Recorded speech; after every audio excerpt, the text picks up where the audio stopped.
Railway గూడ్స్లోనూ భారీ ట్రక్కుల్లోనూ కొత్త steel roles పోతూ ఉంటాయి.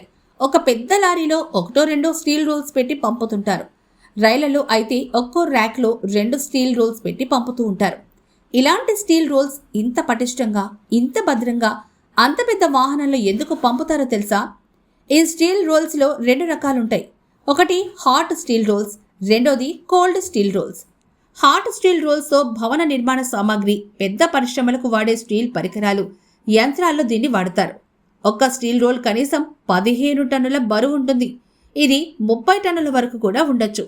ఇవి అంత బరువు ఉంటాయని కూడా చూస్తే మనం ఊహించలేం. కోల్డ్ స్టీల్ రోల్స్ని ఇళ్లలో వాడే ఫ్రిడ్జ్, వాషింగ్ మెషిన్, కుక్కర్లు, కారు బాడీ ఇలా సాధారణ వినియోగానికి వాడుతారు.